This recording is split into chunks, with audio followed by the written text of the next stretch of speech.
Have you ever had one of those nights that redefine your understanding of fear? A night where every shadow holds a secret and every sound is a whisper of dread? I have. And believe me, the story I'm about to tell you isn't some campfire tale designed to give you a cheap thrill.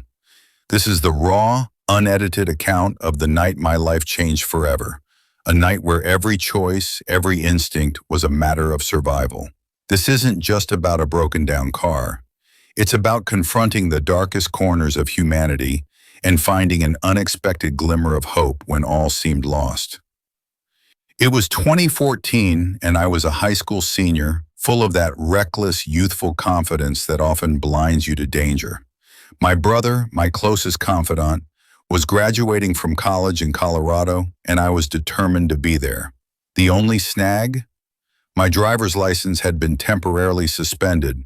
A silly mistake, a lapse in judgment with some friends, had left me grounded for 30 days. But seeing my brother celebrating his milestone felt non-negotiable. So I devised a plan.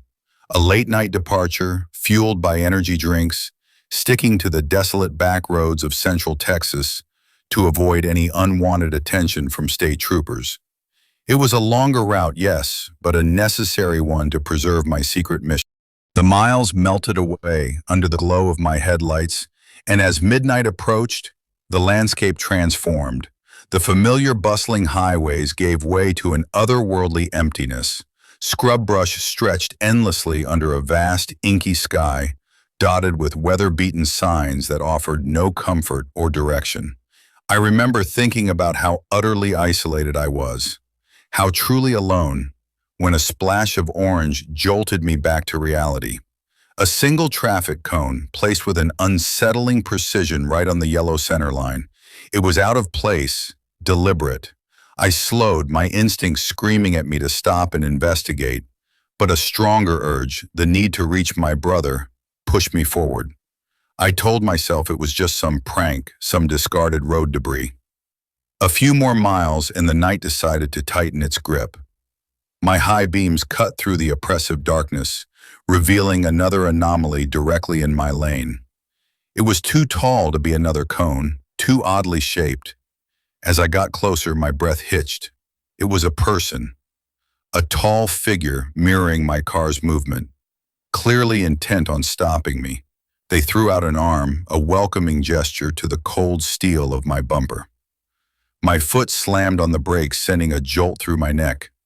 Anger flared, quickly replaced by a chilling sense of dread, as I lowered my headlights to get a clearer look. That's when the regret set in. The man was of average height and middle-aged, clad in an ordinary long tan coat and blue jeans. Nothing overtly menacing until my gaze fell upon his hands. One was clutched, holding something small, furry, and crimson with blood. It looked like a mangled dead animal, and the other hand, it was hidden behind his back. My mind raced. Was it a weapon? Was this some twisted game? The air crackled with an unspoken threat. Every fiber of my being screamed to escape. I took my foot off the brake, ready to maneuver around him. But he moved in sync with my car, a phantom on the road. When he realized I wouldn't stop, he took a step back, letting his arms drop. That's when I saw it. A large claw hammer, glinting dully in the faint light. My heart pounded a frantic rhythm against my ribs. I floored the gas pedal, the engine roaring in protest as I sped away, leaving the chilling image of the man and his hammer behind. A small part of me wondered if he genuinely needed help, but the primal fear was overwhelming. I glanced in my rearview mirror, watching as his silhouette, impossibly, started to run after my car. A nervous laugh escaped my lips. Did he actually think he could catch me?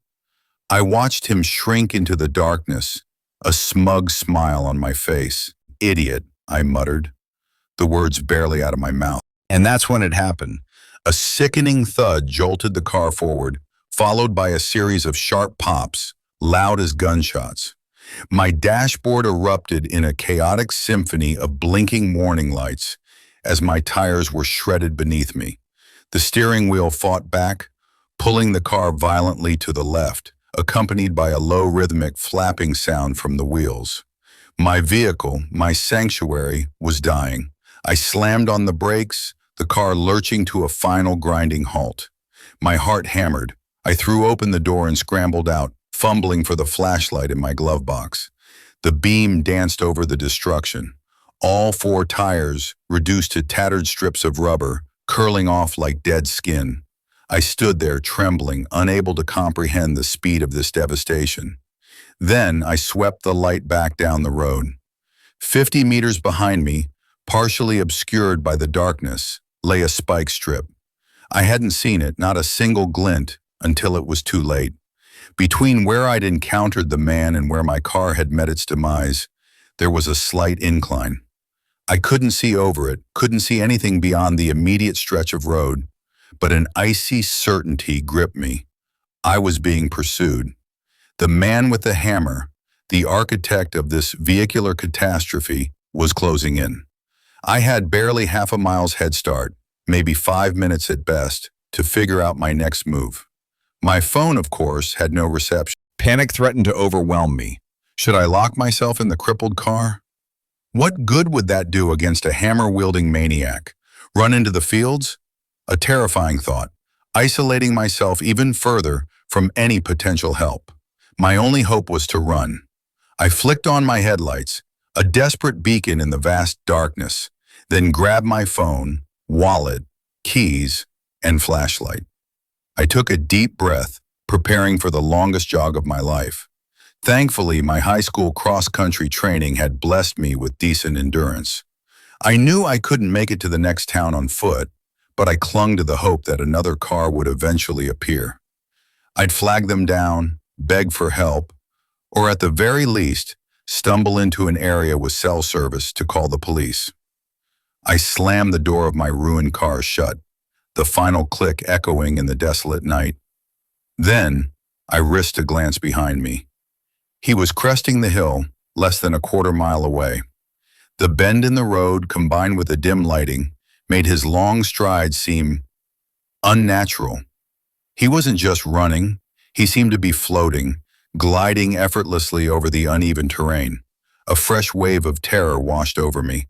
This wasn't just a man, it felt like something not entirely of this world was chasing me.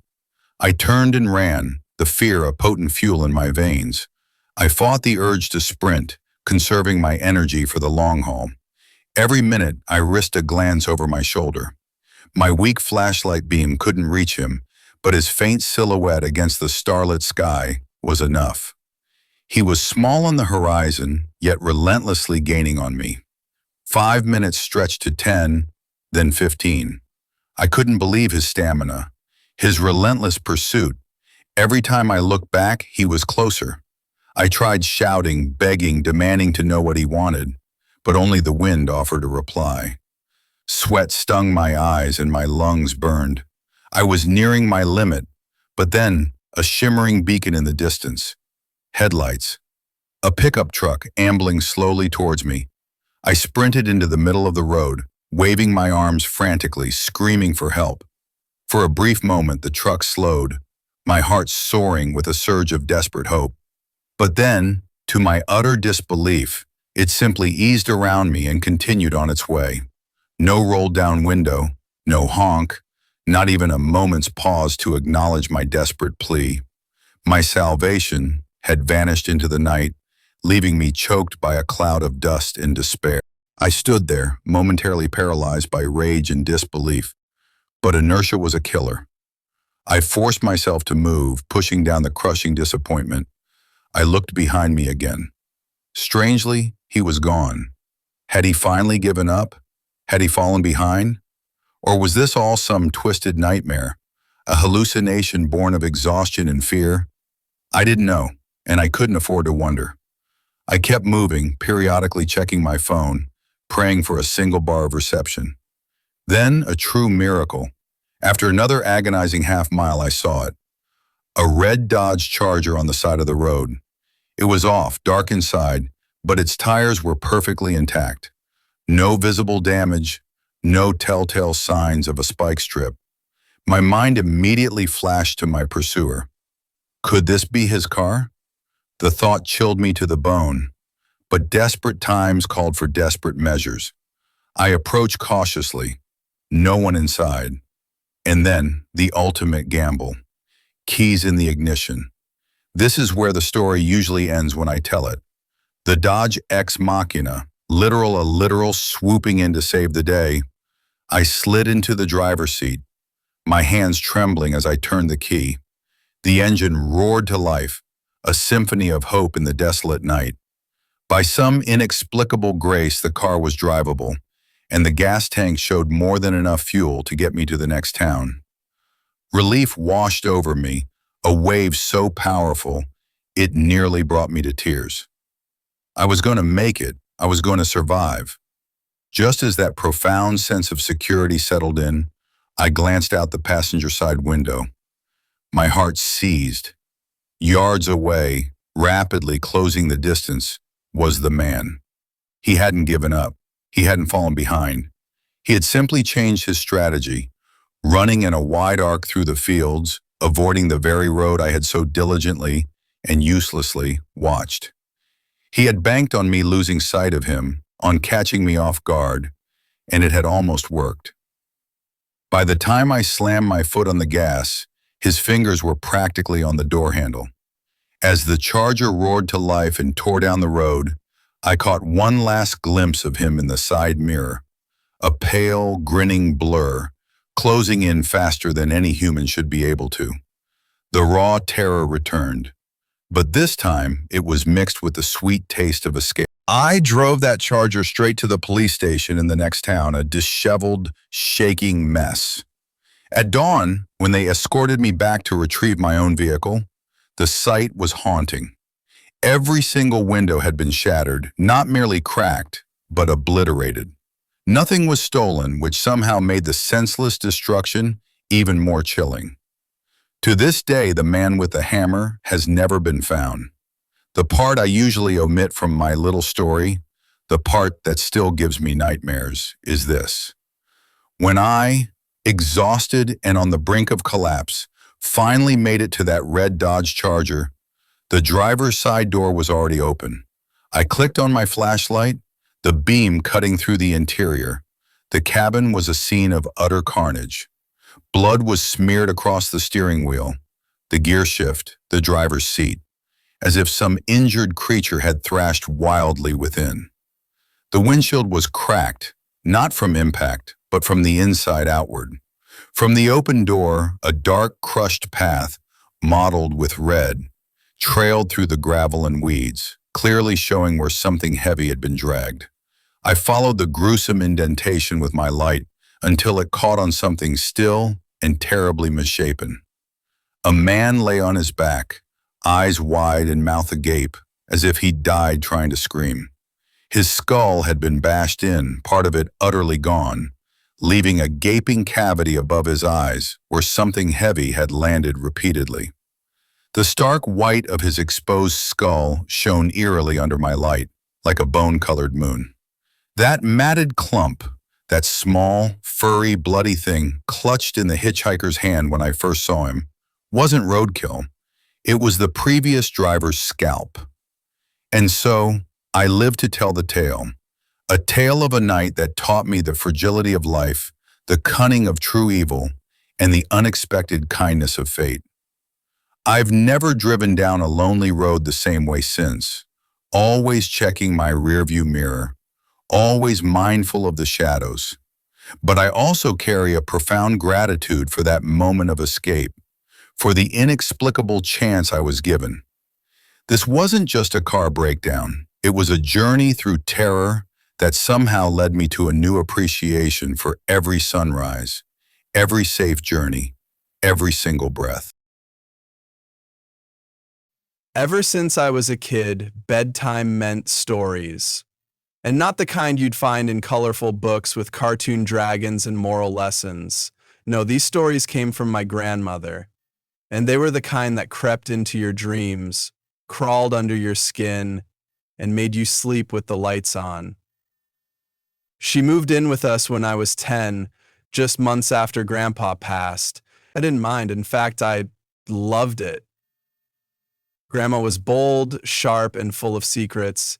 She always had hard candies in her pockets and a story for every occasion. But the ones that stuck with me were her scary stories. She used to say, "Some people read the stars, some read books. I read the dark." I didn't know what that meant at the time, but one night she shared a story I've never forgotten. A story I still carry like a scar. It began like all the others, me under my covers, the moonlight slicing through the curtains, and Grandma sitting close enough that I could smell her peppermint breath. Her blue eyes glinted, and her voice dropped to a whisper. "Showers," she began, "are dangerous places." I giggled. "Dangerous? How?" "Because of Mr. Longfingers." Her tone froze me mid-laugh.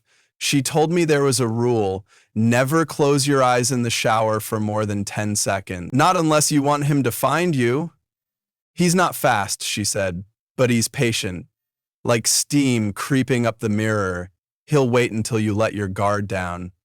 I asked who, or what, Mr. Longfingers was. She hesitated. "Some say he's a spirit, others say a demon, but I think he's worse. A shadow that feeds on the warmth and fear in our bodies. If you close your eyes too long, you might feel him. Watching, waiting, and then you'll hear it." "Hear what?" I asked, pulling my blanket up. She leaned closer. "Tap, tap, tap on the glass, like fingernails, long ones. If that happens, promise me something," she said. "Don't open your eyes, not until the water turns cold." I nodded, but that night I barely slept. I kept seeing things at the window, dreamt of long fingers scraping the ceiling. And it didn't stop there. The next time I showered, I tried to follow Grandma's rule. I counted every second. At 5, I rushed. At 10, I panicked.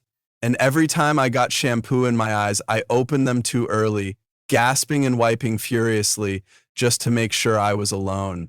I started to feel that presence she spoke of, that pressure, the kind of cold tension that wraps around your spine and breathes down your neck. I never saw anything, but I always looked. It wasn't long before Mom noticed I was acting strange. Nightmares, jumping at every tap of water. She finally asked, and I told her. Everything. She was furious. Not at me, but at Grandma. That night I heard her yelling through the walls. "She told him there's a monster in the shower, Simon. A monster." The next evening, Grandma didn't tell a story. She just sat at the edge of my bed and said softly, "You know, I'd never let anything bad happen to you, right?" "I know, Grandma." She smiled, but it didn't reach her eyes. "Then I'm going to protect you. I'll scare the bastard off. He won't bother you again." A week later, I woke to a strange sound, the distant, steady beat of water. The shower. I ran down the hallway. The bathroom door was closed, steam curling from underneath. I called out, knocked, shouted. Nothing. My heart raced. I grabbed the handle. It turned. The room was a foggy cave I could barely see. Until I did. Grandma collapsed in the shower, her eyes wide. Her hand clawed against the glass, dragging downward. A scream caught in my throat. Dad shoved me back. Chaos exploded. They said it was a heart attack, quick, painless. I knew better. Later, after the ambulance left, after the noise had faded and the bathroom cleared, I returned.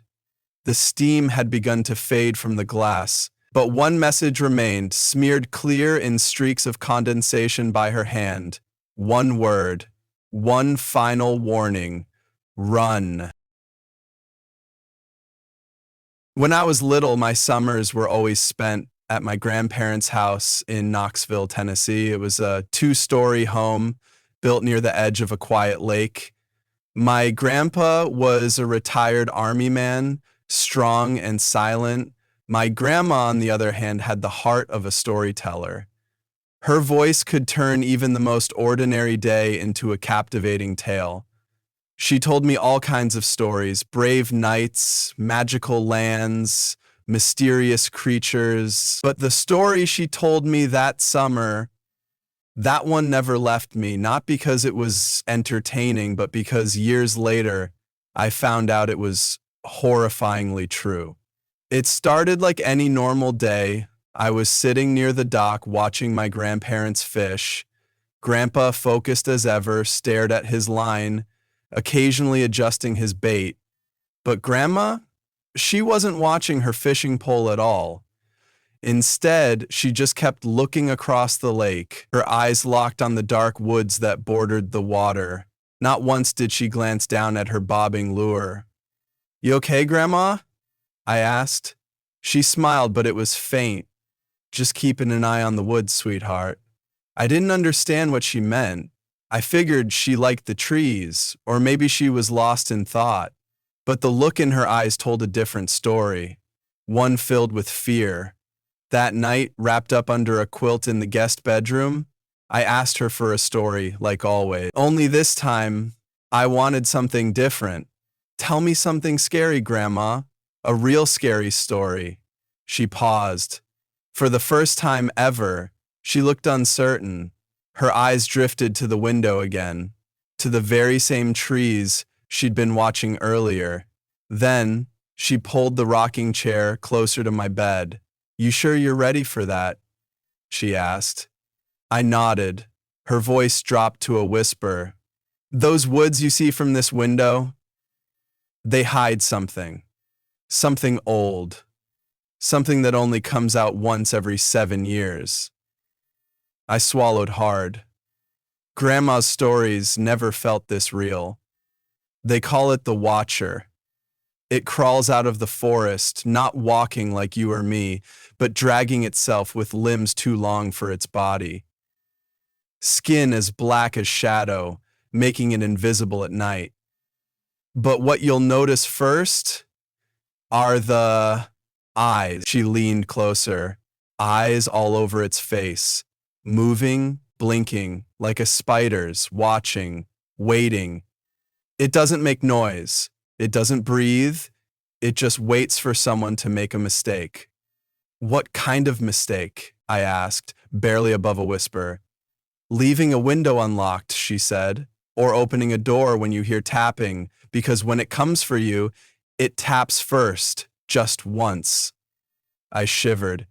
"If it finds an opening," she continued, "it'll reach inside, grab whoever is closest, and drag them into the woods, where no one will ever find them. And for 7 years, it keeps them alive.